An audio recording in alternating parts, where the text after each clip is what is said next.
Welcome to the last chapter. I mean, I don't know how many of these videos you've been able to get through because there's a lot. It's been incredibly hard work. One of my hardest projects ever, if not the hardest. I mean, I know I didn't design the course.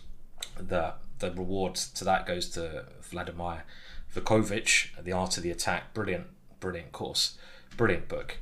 But understanding the games and what I think he's trying to get across to you has been my main aim of the videos, and it hasn't been easy, but it's been very rewarding for me. So I hope you've picked up some very useful points. Now, this last chapter is really trying to gel together a lot of the things that we've learned already. The attack on the king as an integral part of the game. And in the book, Vladimir discusses some how the attack has evolved up to when the book was released. And of course, I'm going to now talk about that, but also my thoughts on what's happened since the release of the book to current day chess. I think the biggest observation he made was how Alekhine and Capablanca, he used these two great champions as examples, their influence on the attack as a big area of the game. And he made the point that they both showed, as we've seen in their games, that when attacking, it doesn't have to be in a carefree, risky King's Gambit way where nowadays that will just fail, probably to good defence. What they brought to the game, which is very relevant to today, Alekhine and Capablanca, is that in order to attack, you need to first obtain, and this is the words of Vladimir, obtain the maximum preconditions for an attack with the minimum amount of commitment. So what he's really saying is you want to get everything prepared in the seemingly best way you can. Development advantage, king's side, weaknesses in your opponent's position, central control, and you don't want to commit your position greatly with outlandish moves like they used to do in the days of Morphy. And we all love Morphy, don't get me wrong, I love Morphy, I love him, I love playing a King's Gambit now and again, but this is about, in the sense of pure chess, to survive in that way nowadays is really hard because people know how to defend better. They use computers, they learn from computers' defense, or they even memorize computers' defenses. It's really a lot harder. So that's the point really he was mentioning, and he goes on to demonstrate some games which we'll come to in the next videos, which show how these great players, these two great champions, Alekhine and Capablanca, often used seemingly not important moves, seemingly moves that didn't do much, to create conditions for an attack. Now, talking about modern day chess, what has changed nowadays? Well, nowadays, let's just remember there's a big difference between the top games that we see, 2700 plus, and the games we play. You'll be successful taking more risks, going for the attack in a greater way than the top players go. Let's talk about top players first. The top players, they very rarely sacrifice pawns anymore because defense has become so great with computers. You won't see this in the opening anyway. Can you name anyone who sacrifices pawns in the opening regularly? Well, they can't get away with it because their opponents are too well prepared. We're not talking about openings though. They do sacrifice pawns, pieces in the middle game as much as happened 100 or so years ago. But they don't do it in a way where they're letting their position collapse if it doesn't work. They often are sacrificing in a way where they remain control over the position and they have that influence on the board. So you can still sacrifice, it's still just as important now, and attacking is just as important as it's ever been. At the end of the day, you checkmate, you win the game. Of course you want to learn how to attack. I think at our level, I'm saying below 2700, it's fine to take some risks. But if you really want to get to the as good as you can get, which I think every chess player should strive to be, you should try to do this with some control. And you also need to learn these other areas. Endings is actually a natural hand-in-hand thing with attacking play. People don't realize this. Endings and attacking go hand in hand, because if you can attack well, you can go into the ending confident, convert it. And the opening is just a way to lead you into these attacking positions. So another thing to bear in mind, pick openings that are going to give you the middle game chances to attack that you want. So all these things, integral parts of the game. Let's move on to some examples to now finish this last chapter off. So Alekhine here, 1927 against Talos. This was a beautiful build-up to get an attacking position, and we know the attack comes in stages. You know, you have to build up through the opening, middle game, pieces, central control. You have to then have an idea of how you're going to target your opponent's position. If he's castle kingside, where's the weakness? How do I get my pieces in the right formation? And then the execution. So it is a process. The author notes that one of Alekhine's opening in the French defence, which is still valid today, and this is a line that Alekhine came up with himself, is the following variation with h4. And he also goes on to say that this line, Alekhine's variation, was considered quite ridiculous at the time. But it goes to show how far ahead of his time Alekhine was. This move is now considered the main line, and the acceptance of the pawn really brings to life a lot of the things that Alekhine believed in: long-term pressure and a good positional foundation, strong centre to attack with. Now in this game, he starts off with a queen's pawn opening, and we see the queen's gambit really occurring in most games in this course. Bishop g5, and now black plays what the author says a little experiment, and this experiment is quite interesting, I think. But he tries to gain the bishop pair, but the spatial advantage obtained by white is worth more than 2 bishops, and Alekhine does that by playing knight c3, and this sort of forces, I mean, I don't think this is such a bad line, to be honest, because nowadays, rather than playing something like c6, bishop b4 is actually one of the main, well, it's a line in the Rogozin, some kind of line here, that's just about playable. But okay, c6, and now queen b3, and this is naturally defending with some pressure on the queen side, and Alekhine, as Capablanca does, is trying to avoid losing tempo by playing e3. He wants to play e4 in one move. Knight d7, e4, and you get this space advantage now in the middle, and we can also see why the queen on b3 is good. It stops any checks here, and this is a very standard pawn structure you will get when you play d4. This pawn structure is one that you want to understand if you want to master the queen's gambit. d4, 1d4, this position where black is kind of forced to take on e4 because white plays e4 will happen in many games, and this is the archetypical game to learn about this pawn structure. Now queen f4 played, white develops, and now bishop e7. Now again, as found in 2020, the main move here is e5. And again, this is how theory has progressed. And this actually liquidates any space advantage in the center. And it also opens up the position for the bishop pair. So this is considered absolutely fine in modern day chess. But this is when black is allowed to play e5. And often in these positions, this e5 option is not available until later on. So the middle game position, I would say, kind of occurs around here. Now, again, you can't do anything immediate in these positions. You've got to try to get all your pieces first. We could be thinking about the attack now because we have this lovely diagonal, and black may have weakened this pawn, but we don't have a dark square bishop to attack it. But we can't commit to that yet because black has some breaks in the center, and we need to get our rooks in. So rook fe1, rook d1 is, of course, the way that white should play. Now queen c7 played, and again, very normal structure here.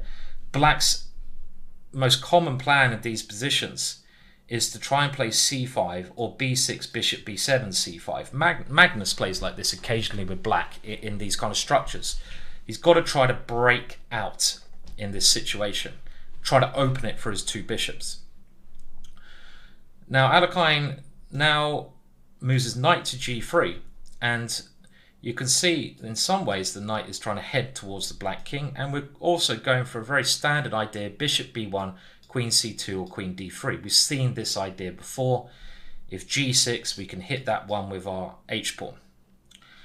Black now plays standard mistake, knight f8, too passive, trying to defend. In this position, c5 makes much more common sense. Yes, white can play d5, but this is not the end of the world, these structures. You're trying to at least play in a proactive way. Knight f8 played, and now a very clever move, which I don't think I would have found. Again, you can try to guess the moves as I go through them. And with white's next move, this is really high level stuff. Beautiful idea. We've got a normal position here. What are we doing here? Well, the idea of bishop b1, queen here is not so strong. How are you going to break that knight down, that knight defense? So where do we want to attack? Well, we're not sure yet. We don't want to commit to throwing everything. Remember, we want to attack with as little commitment as possible. We want to try to wait and see. But the next move gives white two very nice options, queen c3. Option number one is this knight coming to h5. Very clever maneuver, knight coming to h5. Why is that a good option?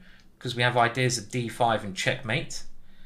And this idea, the knight coming to h5, will aim to provoke g6. And remember, pawn moves in front of the king are weaknesses. But it's not just thinking of kingside play. Alekhine brought in this play on both areas of the board.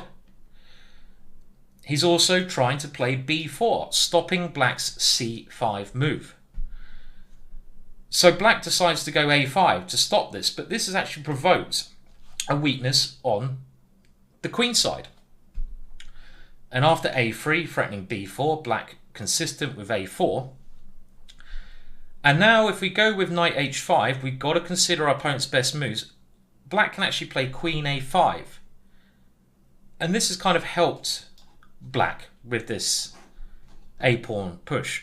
So Alekhine decides, okay, there's no point doing that now. I want to keep the queens on the board because my opponent is more cramped. I have a bigger centre, therefore an attack is more likely to occur for me. Clearly white's got better attacking chances, so keeping the queens on the board is natural. Knight into the centre. Black tries to exchange queens. No, thank you. Moves the bishop. And now a very nice positional move. And again, I remember this from this game. I've remembered it for my whole life since I saw this game. In these structures, c5 is a move to really, really think about. And this is even stronger now that black has moved the a-pawn, because we've got to think, about pawn breaks always and be aware of our opponent's pawn breaks. And black's pawn break with b6 is not as strong now because he can't capture towards the center. He can't play it in this position because of knight c4. And we're homing in on these two squares. We're stopping black from playing c5. So we're killing his bishop and we're using our knights. Very nice.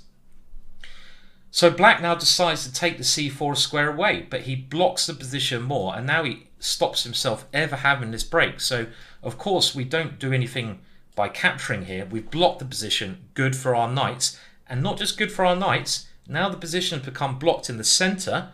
Black doesn't have that central pressure, which we know about. We can now spend more time attacking our opponent's king because we've blocked up the other areas of the board. Bishop b4 though. No need to rush. A series of preconditions for an attack have happened here. The weakness of the h-pawn is a weakness, played very early on. White's control of the centre, that's another precondition. Black being tied down to the queen side and his pieces being on that area of the board. And white not being in a hurry. This is the key thing. He uses the pressure on c6 to improve slowly and probe other areas before he's ready. Queen c7. Now the queen improves. Why not? Now it comes back to that nice square. Bishop e8. Black doesn't have much counterplay. Another reason why we can spend our time maneuvering slowly is because we have time. Black is not doing anything. It's a locked structure. Now, let me ask you another question. What would you do with that knight now? Pause if you need to, but think about this while I'm talking. One thing I use as a tool, a very useful tool myself, in positions where I'm maneuvering, I look at my pieces which are doing a good job, these two guys in the center. I look at my worst placed piece in these kind of slow maneuvering games. I think it's this knight now. And I think, well, if I could take that off the board, so let's just take it off the board. What square would I put it on? And I think, okay. And I say, oh, actually b4, that's a nice square. Because it attacks the weakness on c6. It's not all about the kingside attack, remember. That might come later on. We've got to provoke weaknesses on other area of the boards to weaken that area first. So then I literally track the route between these two squares. Alekhine did the same thing here. And we can see that it's going to be c1. This route is key to getting to b4. Do we have time to do this maneuver? Yeah. Knight to e2. Very nice positional play. Rook a6, knight c1, knight d7.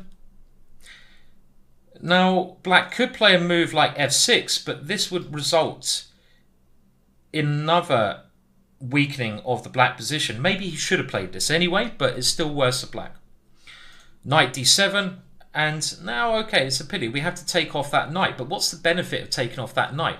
Well, the knight can no longer defend black's kingside. It is actually a key defensive piece. I don't really want to exchange because I have more space, but if there's a good reason to do that, get rid of a key defender, of course I will. And now knight d3, the best route, because it might also not go to b4 now. Now that black's got rid of one piece attacking that, instead, let's go into the center. Very flexible maneuvering. Black's bishop's not good. Black stays passive. But what is black trying to achieve from this move? Well, we've got to always think about this. And black is trying to achieve. He can never really go f6 now. His light squares are too weak. He results in a very serious hole. But he might want to go g6, bishop g7. And this bishop would exert some pressure. So we should prepare for that idea and also improve our position. h4. And this is also now the first move which kind of commits to the attack. The situation is ready for it. Our pieces are very nicely placed. We've created weaknesses. And we're also stopping black's plan. So it's a bit committal, h4. I love playing it, as you know. But it works perfectly here.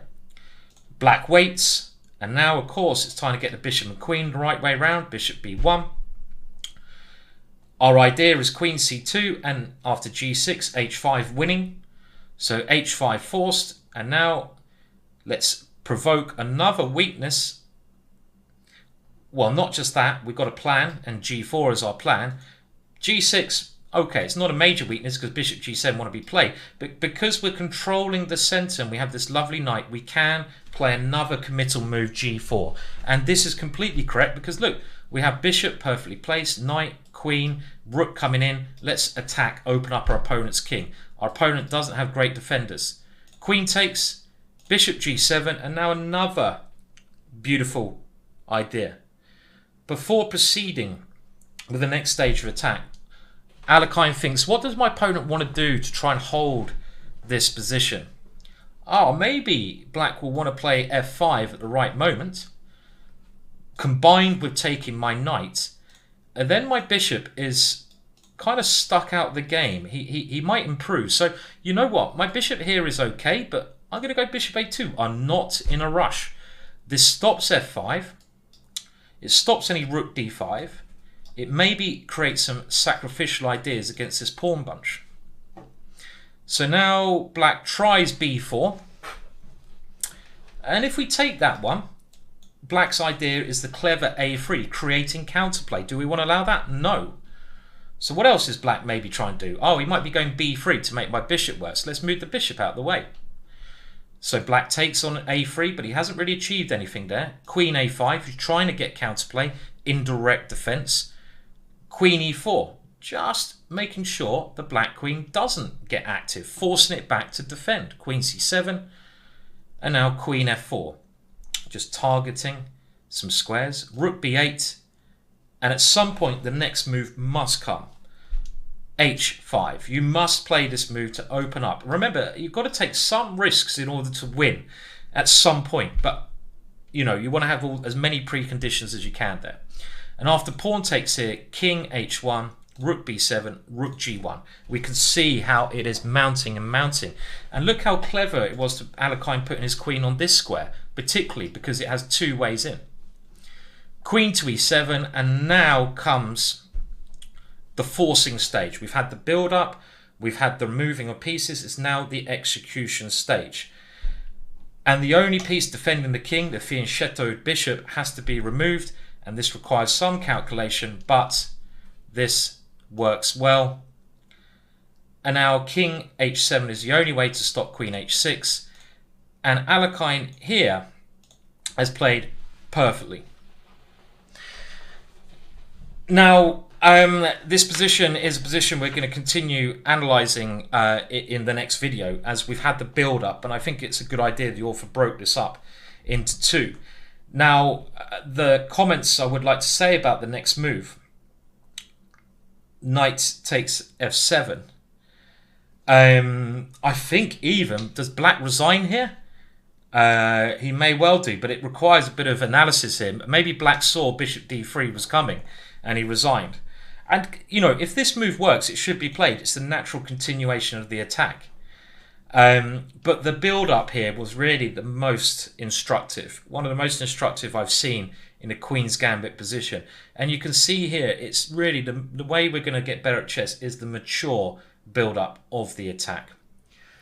And we'll continue our analysis of this in the next video now. Now, it's believed that black resigned here, and there's a lot of debates in this position. Why did black resign a bit too prematurely? You can kind of understand why black did resign, because it looks horrendous with the bishop coming here.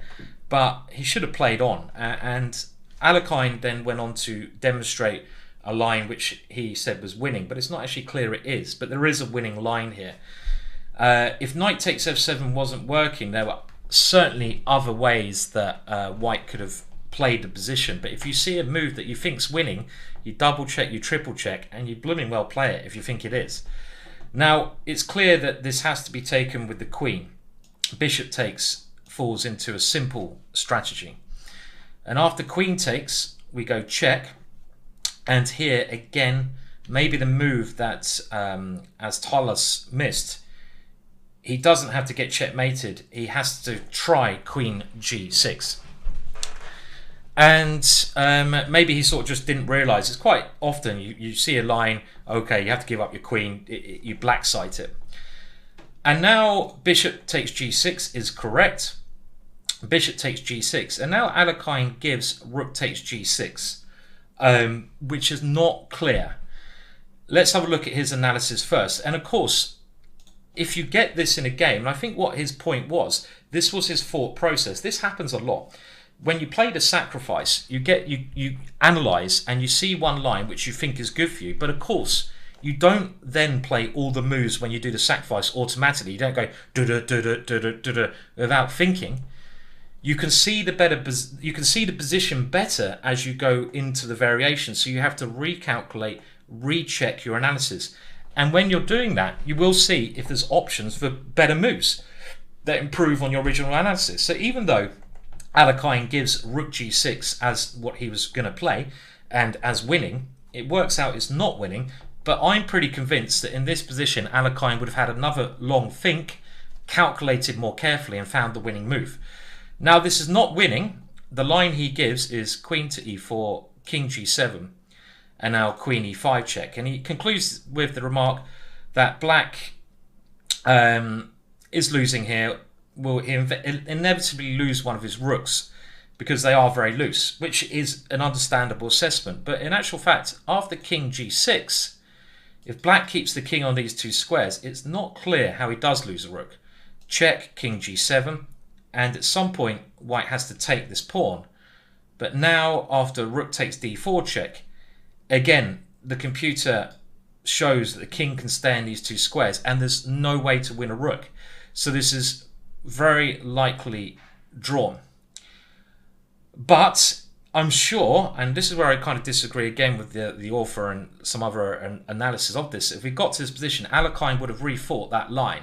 And if he didn't see a clear win, he would have looked for other options. And he would have found the move queen takes f6, very logical, forcing black to play rook g8, and then just taking on e6 here. And this line does indeed win. You keep the queen, you keep the rook, your king can always go to h2 to avoid any checks. And you're going to win this pawn and queen. Black's king is very weak. This is actually a fairly simple and easy win here. You've even got the f-pawn. I mean, I would be wrongly expecting my opponent to resign here. That's such a bad way to think. Never expect them to resign. You know, that's when you start playing badly and you slack off. You've got to finish the game properly. But we can see that his sacrifice was actually sound, and it was actually a very good conclusion to a nice build-up. But another thing I'd like to note here, he kind of played the perfect game. And even then, this complex end had a lot of debate about it. So it just shows you, even if you played really well, build up really well, the calculation is that mechanism you need in order to be a top chess player. And it's something you've got to train on. This course not necessarily doing that in, you know, it's more the ideas. It does, of course, help you calculate, but do work on that yourselves as well. Now, in the Alekhine game, Alekhine went for knight takes f7, which we can see eventually won anyway. But there probably is an objectively stronger move which doesn't take the risks of knight takes f7. If you don't need to sacrifice, you shouldn't sacrifice. And that option would have been queen to g3. And of course, yeah, I mean, you should always look for the simplest solution. And this move threatens to come in around the back. So black has to try something like queen to f8. If f5 here, then we can still come in. And we have rook g6, which is a nice finish with queen g6 mate to follow. If queen to f6, then there's no f5 anymore, so bishop d3 will win. So back to the game after queen f8, and now white can play queen h4. And this has two ideas of, well, more than two, bishop d3, queen h5, queen takes d8, so just a simple way of doing things. So for f5, we can just take the rook, so f6 looks best. Other options, rook d5, well, okay, maybe h5 is not a major threat because queen h6, and if we check f5, but here even another threat comes to play, and that's the very clever knight g4. Quite an easy move to miss that one, but now we really are threatening this check, taking the rook and taking on h5 check. If rook moves here, well, as we've seen, this is actually not a threat. The best way to play is, we could go knight g4 again, but queen f6 is probably even stronger because we just need to stop black from playing f5, and the queen here takes a very dangerous square. And we've even got bishop takes e6 to come into f5 this way. So after f6, now we go bishop d3 check, king h8, and a move that blocks the bishop's line towards h5, bishop to g6. And this wins. It can't be taken. If the pawn on e5 is taken, we can come in and take on e8 and go queen g5 mate. If rook h7, we can just eliminate that one there and play this knight g4 move again, which coordinates very well with the position. And as soon as the knight comes into f6, we are just robbing black of any protection that the king has. So pretty simple stuff there for Alekhine. So, I mean, this queen g3, I think you could work out all the lines there. You know, top players certainly should be able to in a game situation. And we can see that this was maybe a better way to win. It's a bit smoother. You don't sacrifice as many materials, but you did have to see some little ideas like knight g4, which may not be completely apparent there as well. Now, the author Vladimir Vukovic also mentions another big inspiration for this book was Capablanca, and this next game is his demonstration of how an attack should be built up in a perfect world, in a safe, secure, and logical way. And in this game, Capablanca is playing Schroeder, and it's 1916. And yet again, we get our familiar Queen's Gambit. You really should have some great ideas how to play these middle games after this course. Bishop g5 is the move that was regularly played in this era. Nowadays, Bishop f4 has become the more main line, but Bishop g5 is always going to be there. It's a good move. e3, castles, and now rather than my modern Queen c2 move, which allows some queenside castling, but maybe that's too committal for these guys, Rook c1. a6, a way to try and create counterplay by taking in b5, and now Queen c2. Rook e8, not sure about that move. Was it really necessary to play that? Bishop d3. And I suppose Black's idea is he's waiting for this bishop to move before taking there. So it does make some sense. We see the point. Bishop takes, and now b5. The bishop comes to the most active diagonal, and here Black plays a bit of a mistake here. Bishop b7. It's logical, but in these positions, the one pawn break that Black must play, and again, this is latest analysis from 2020, knowing more opening theory, but it's logical, is maybe c5. Actually, the latest analysis, my fault, says that bishop b7 is actually now the latest analysis. Come on. But this or c5 are logical. Okay, now a4. Okay, and now we see a clever idea that's the chessboard team have given. I missed that little note. Apologise. It's been a long course. I don't make many. I wouldn't even call it a mistake. I call it a little bit of a, a little bit of blind spot. And here, well, this is a clever move. It's trying to entice Black to really commit his queen side and to close it down, which he doesn't want to do. He wants to leave it fluid, and he does do that by playing b4. But it's actually been found now, again, the chessboard team have given this, that the best way to play this is by playing bishop takes f3. Now this is a risky idea because it opens up this file, but then c5, and this is a very modern way of playing. The modern way of playing is to go for as much activity as you can, even if it means giving up a pawn. So actually pawn sacrifices in middle games are very common. In the opening, not so much more, but activity in modern chess is considered one so important. And you can see there's various ways that White can win a pawn, but Black's activity is considered at least adequate here. Anyway, back to the game. b4. And now an interesting decision. Bishop takes f6. And this is very clever. I mean, again, this is something which I can understand as soon as I see it, but would I play it? I don't know. The author goes on to say this exchange is advantageous in two respects. First, it's a clearance of the c5 square. And what is meant by that move is that now whatever Black recaptures with, either the knight or the bishop, one of those pieces is not going to have as good control over c5. Why does that help us? That helps us because Black's main break, he has to play c5 positionally, is going to be harder to achieve because this pawn on the half open file is a weakness. Black needs to eliminate that weakness. But the other advantageous idea of this, which is quite clever, is that after the natural knight takes, Black no longer has knight to f8, which we've seen as a standard defensive idea. So giving up a bishop for a knight is something that I think people don't like to do because they hear about the power of two bishops. But in a practical sense, it's often a good move to do.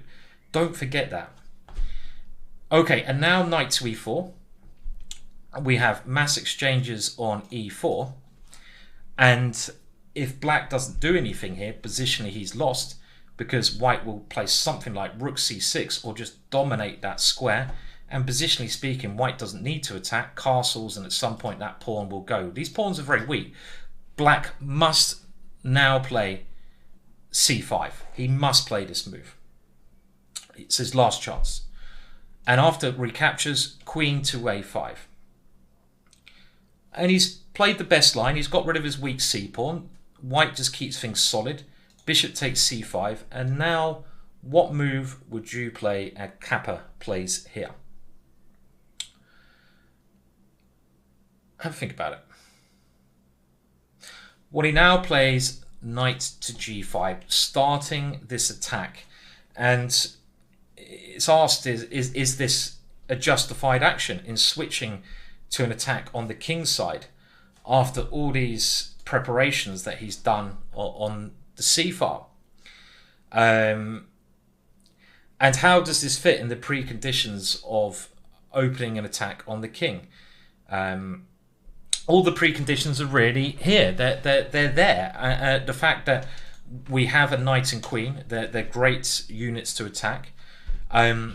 Black hasn't got as many pieces defending his king. He now has to play a pawn move, which will weaken the king position. And this structure over here is very solid for white as well, meaning that he's controlling kind of all areas of the board. So this move seems to be absolutely perfect.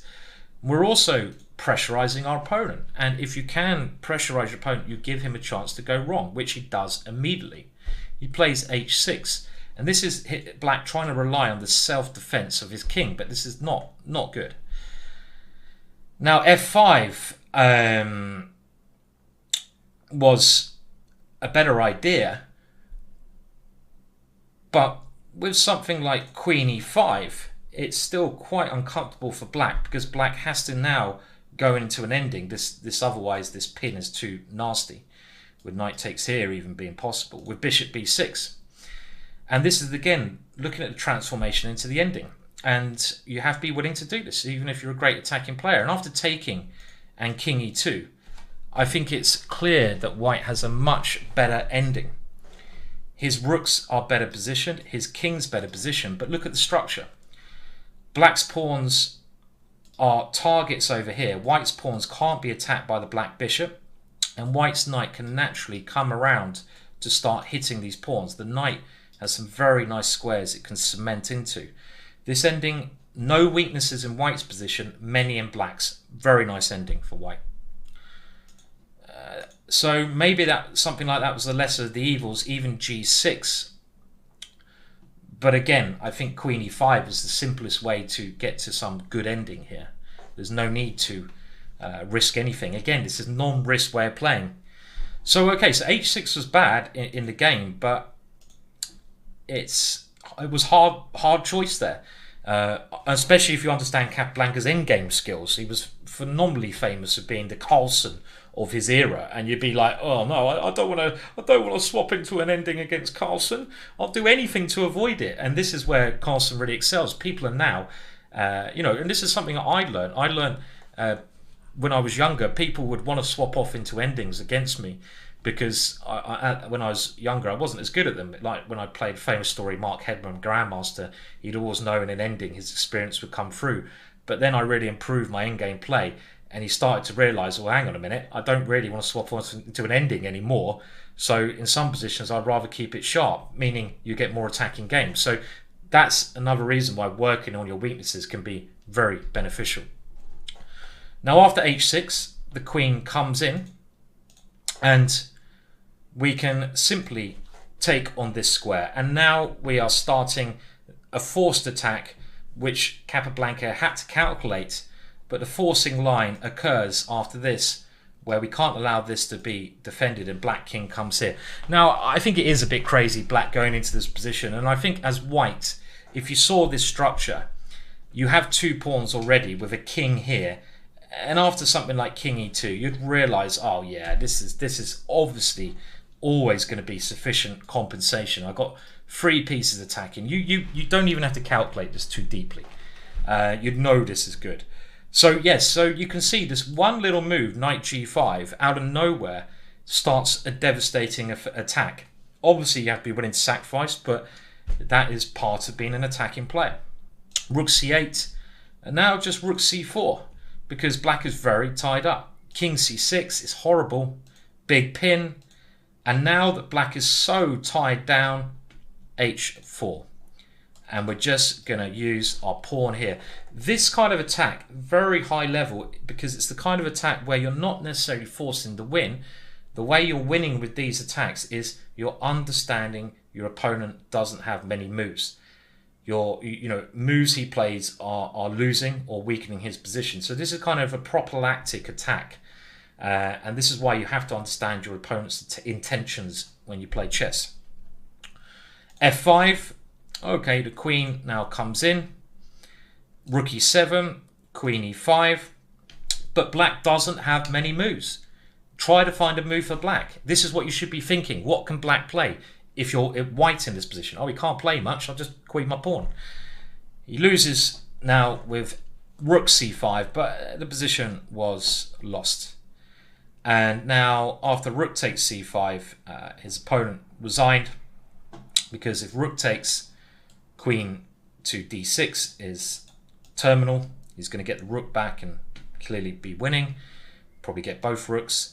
And if queen takes this one, well, we can play a little tactic which involves checks here, and checks and captures.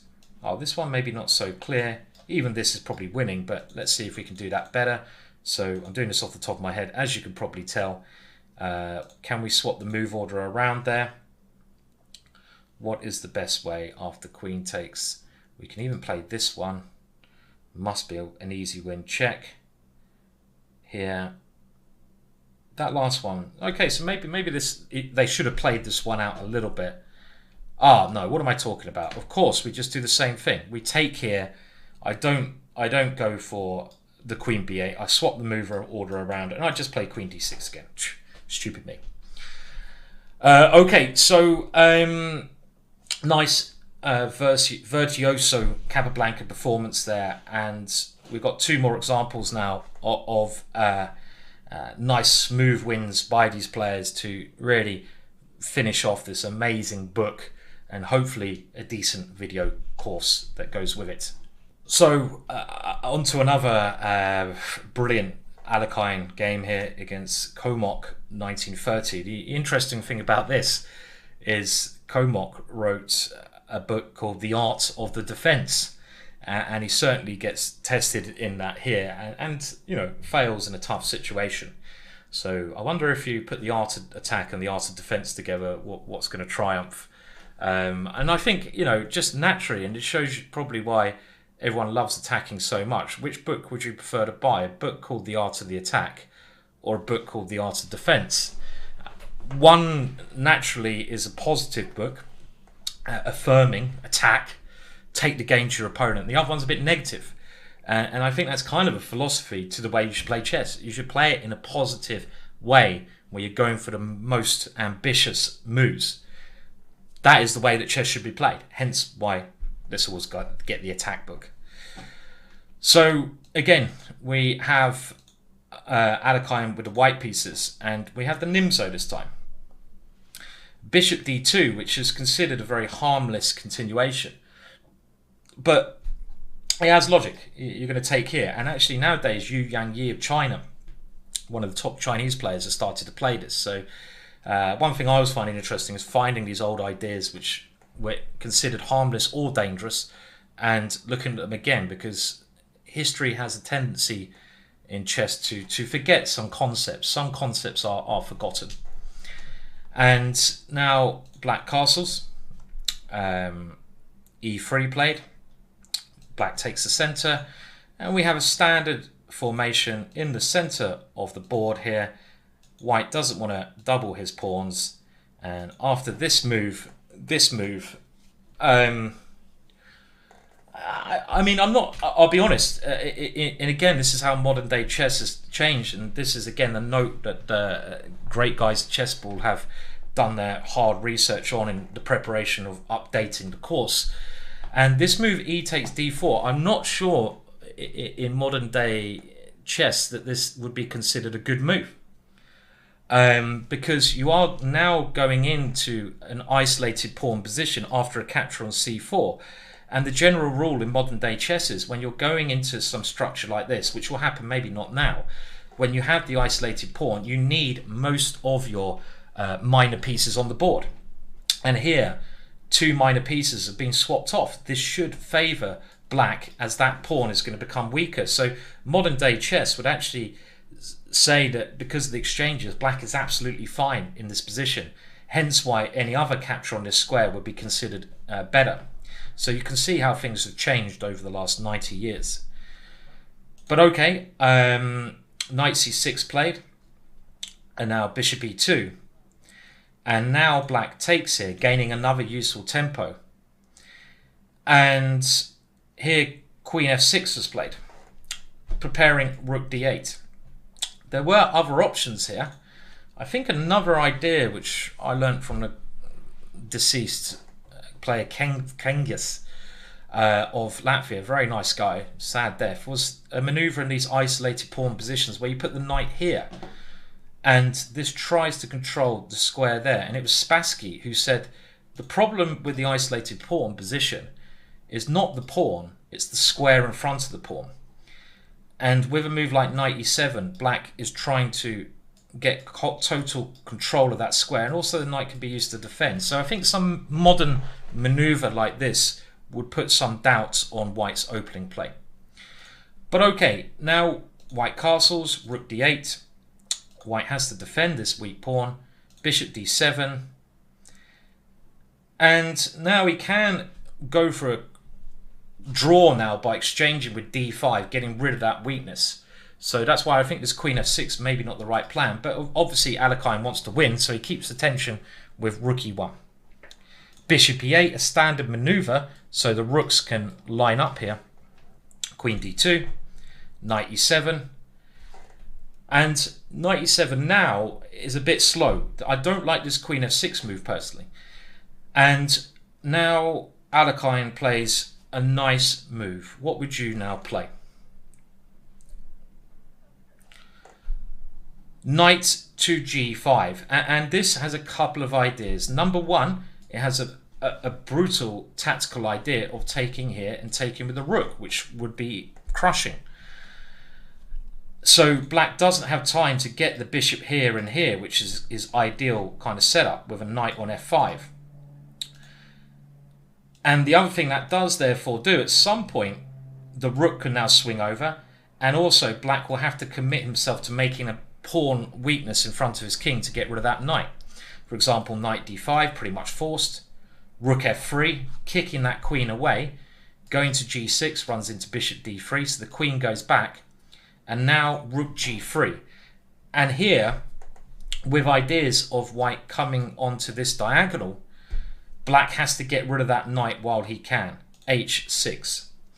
And up to this point, white's basically outplayed his opponent in what should be a really equal position. But he's done it in a very cautious way, as we say, without taking any extreme risks. He's provoked this weakness, h6. This weakens black less than playing g6, which you'd have to play after something like queen d3, g6. g6 is a much more weakening move, I feel. These squares look very bad, and maybe now at some point I'll move the bishop first. I'll try to get my queen around. So h6 is better, but it's still a weakness. Alekhine just comes back. Queen f6. And now he goes for the double rook swinger. The other rook comes in, building up the pressure without doing anything too committal. Knight e7. And at the moment, the art of the defense is doing very well, Mr. Art of Defense. He's getting ready for this move to play knight f5. Alekhine swaps plans. The knight goes to a central square, but knight f5 comes, and the rook has to come back. So what does white achieve from this seemingly forward and backwards maneuvering? Well, he's safeguarded this square, and he's created a little weakness on h6, saying that black is still doing okay. Black has also played well. Black continues to do that. Rook a c8, and now h3. And just getting ready the bishop can move safely king h2. This is not really a weakening of your own position. Remember, you can play moves in front of your own king if your opponent is clearly passive with his pieces and has no way to do anything about that. h6 is a weakening because white's pieces are more actively placed, but I wouldn't count h3 as a weakening because black is not attacking. It's only for the defender that it's a problem. And here, a very bad move, knight d6. It's saying up to the point Mr. Art of the Defense has defended correctly and preserved equality. Now, however, he goes astray, exchanges his very important knight. That is a key thing to remember. That knight was a great defender against white's rooks and blocking this diagonal. But he now goes on to exchange it, which allows white's rooks to gain great activity. So instead, some move like bishop c6 would have been much better, allowing white to exchange his strong piece, but now the rooks can't really get through because the knight is blockading. So this is the first mistake. Rook f4, knight takes c4, knight takes c4, queen here, rook g3, queen d5, knight e3, queen here. And you can see now that white has got his rooks into a dangerous position, queen in a good position, and you just have to now, of course, avoid a queen exchange because then the rooks would also be misplaced. Let's remember the rooks can be misplaced. So king h1 as king h2, perfect move. We can see this clever h3 comes into play. White now makes a mistake. He should play queen c7 here, but he plays the natural queen to c1. And this loses control of the dart squares after queen b4. Some threat to infiltrate here. Obviously, black wants to exchange queens, but he's not gonna. It's not going to be allowed. Queen c7 to control those squares, but he's lost time now, and now a great move, d5. And this may well be a move that black had missed. He plays a5 now. But you can see the dart squares and this little weakness are really starting to show with a queen and knight coming to these squares. For example, if he takes on this square, queen d4, g6, knight f5, and black quickly comes to a sticky end. But the position's already gone very wrong. I mean, black has just got rid of the one key defensive piece. Alekhine hasn't done anything particularly special. Nice build-up. a5 was played, and we can't now go queen d4 because of e5, but the queen still comes to a nice square. Rook d6, desperately trying to help the defense, but that does allow queen e5, forcing another weakness, g6. And here we always look for the most active play, queen h5, trying to find a way in. And the point of this move is very nice. What would you play if black had played, which he didn't, the natural move, king h7? White to play him, white to move now. Pause if you need to. Well, here, of course, the idea is not to retreat, but it's to bring in another piece to the attack, and this knight g4 is a crushingly beautiful way to win. Queen h6 is threatened, and after this one, we have what is called the Arabian checkmate, with the rook coming here. Nice finish. So it's a very difficult position. Rook takes d5 was a desperate try. But after knight takes and queen takes h6, it's clear to see that white is material up and attacking. And after a couple more moves here, well, in actual fact, black decided he had enough and he resigned, being exchanged down. He could have played on, of course, but he is exchanged down and Alekhine would have won. So even though the opening was not that inspiring in this case from white, he went into this isolated pawn position. He did some very clever things. He used both of his rooks in a very good manner. He created weaknesses with this move. He aimed not to exchange off any pieces unless he had to. And black made the key mistake of getting rid of this very strong knight for a bishop, which wasn't actually doing much here. So nice, simple attacking build-up from one of the legends of chess. The last game of the book. Wow. I have to say, during the filming, I've actually cheated. I've still got some of the other chapters to film. This order seemed actually a better way to do it for me. I have read the other chapters, but I wanted to do it this way. So I've still got more to do myself, but it's a very enjoyable project, and it's been a real experience. It's pity it's so boiling and I'm stuck in front of a light, but you can't have everything in life, eh? Collie Capablanca, and this game very nicely demonstrates the idea and the relationship between attacking and direct and indirect defense. Capablanca on the black side showing some very nice themes in that area. Now, again, as always, we'll get to where the action is heating up. And Collie, surprisingly, plays the Collie. I don't have a lot of faith in this opening. I don't think it's a serious way to get an advantage. I think if White wants to play this variation, he should play b3 and bishop b2 here, leaving that bishop with some life. That's the Zukertort variation, which I indeed play myself, and so does Carlsen on occasions. c3 to me is like a reverse Slav, but the bishop is not a happy bunny. Bishop e7, e4, and now black takes on d4. And black has adopted a Queen's Indian setup against this opening.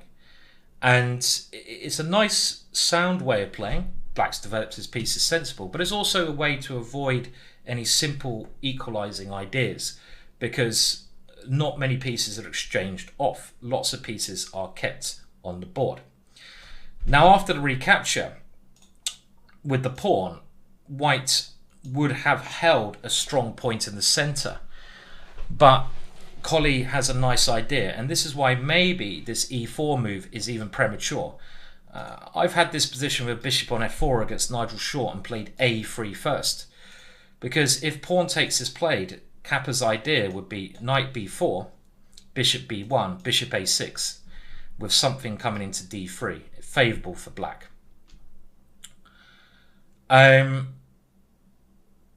Well, they say that, but in actual fact, because black's not castled, White, it's not so clear. Because after rook e1, positionally speaking, it's favourable for black. But you've got to compare the positional aspects with the dynamism in the position.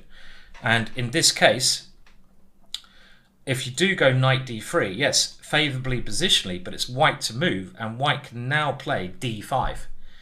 And this threatens d6 and e5, and in actual fact, this is not so good. So a3, I said it's a move I play, maybe should have been played, but this option of taking with a pawn certainly makes more sense anyway. Knight takes, kind of concedes the center, still okay. Queen e2, connecting, knight e5, and now queen c8. Bishop here is an idea, trying to gain this one. White goes for the attack, but it does weaken and keeps weak those diagonals. Bishop a6, queen d1, and here we can't take the rook because pawn takes f5 and White would get a material nice exchange. So the knight has to come back. And now White goes rook f3. So here we're kind of on the receiving end of what could be a very dangerous attack. With the rook coming around. In actual fact, this position, because of Capablanca's knight e5, is actually become very dangerous for black. Knight e5, tempting this f4 move, was not really called for. And in the cold light of the day, this position is incredibly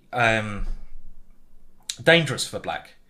The way he goes on to defend is, I think, the reason the author has picked this game, with some very interesting defensive moves.